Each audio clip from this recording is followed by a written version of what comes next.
The aim of this report is to demonstrate the psychological, emotional and physical distress experienced by many Australian children and adolescents who suffer from the disabling effects of trait anxiety disorders such as generalised, separation and social. The scope of this problem will be expressed in current prevalence data, the etiological factors that contribute to the development and the negative repercussions on academic performance, emotional, social and physical well-being, and on society as a whole.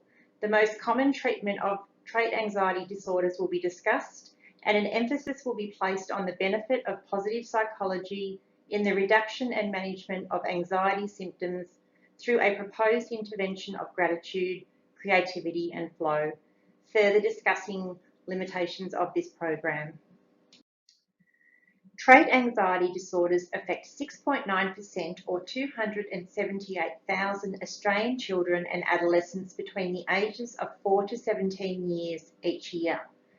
The internalising disorders of generalised separation and social anxiety are characteristic of the personality trait of neuroticism and develop from a genetic predisposition and environmental factors such as stress, trauma and parenting styles.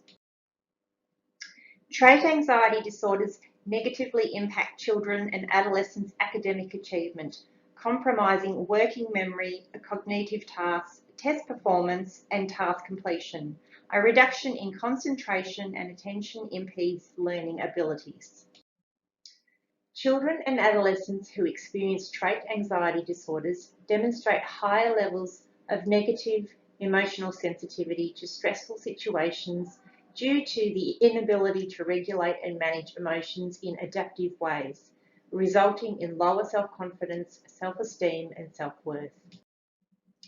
Trait anxiety disorders impair young children and adolescents' social skills and functioning, resulting in difficulties forming and maintaining friendships and interaction with peers.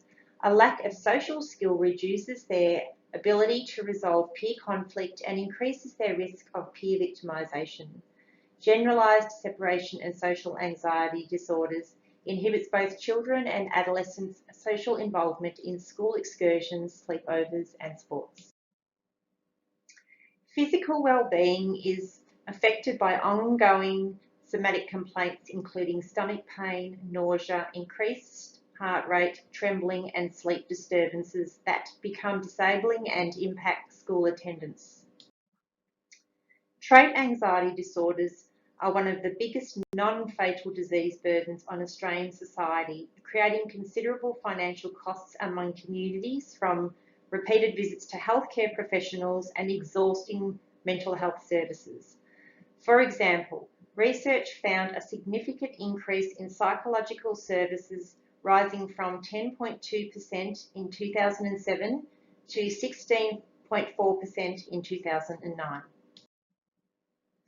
Cognitive behavioural therapy is one of the most effective and used psychological treatment methods for treating trait anxiety disorders in children and adolescents. Historically, treatment was received during individual sessions with a counsellor or psychologist, but in more recent years, many CBT interventions have been implemented into schools Australia-wide as universal or target programs. Positive psychology emphasises attention to the positive emotional states and human strengths that enable all people to prosper and live a more satisfying life. Focus is placed on positive emotions rather than on the negative. Children and adolescents develop their ability to pay attention to the positive aspects of their lives, which builds emotional resilience and acts as a protective barrier against anxiety symptoms. The broaden and build theory suggests that positive emotions such as gratitude have the capacity to expand short-term mindsets and promote further positive emotions such as happiness and optimism that produce long-term effects such as blocking negative emotions.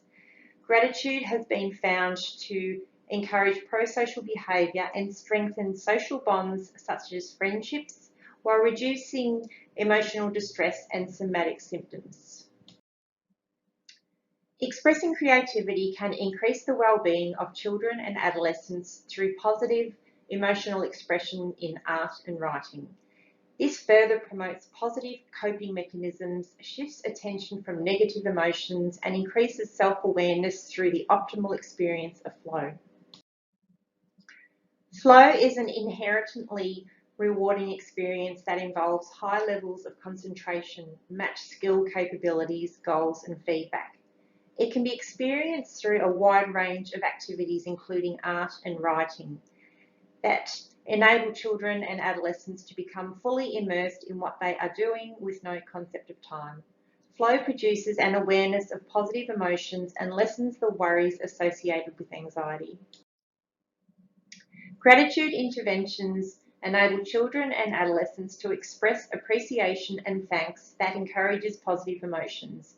Gratitude minimises the emotional sensitivity associated with negative thoughts, emotions, and physical symptoms of anxiety disorders. Universal programs benefit all children and support children in treatment who are currently receiving no treatment or go undiagnosed. The exercises to be used in this gratitude intervention are based on the Count Your Blessings task. The gratitude jar involves children writing down 3 things for which they are grateful for at the end of each day and placing it in the jar. The gratitude letter requires writing a letter expressing appreciation towards another person. The gratitude visit is personally delivering that letter to the person. The gratitude picture collage involves finding 10 pictures of things to be grateful for and adding to a collage each week. This proposed gratitude intervention is aimed at all primary and secondary school children Australia-wide and will be implemented during literacy and art lessons. This gratitude program will be delivered in 2 30-minute sessions weekly for 10 weeks. Limitations to this program are time allocation into regular literacy and art lessons, additional cost to the school budget, and parental consent.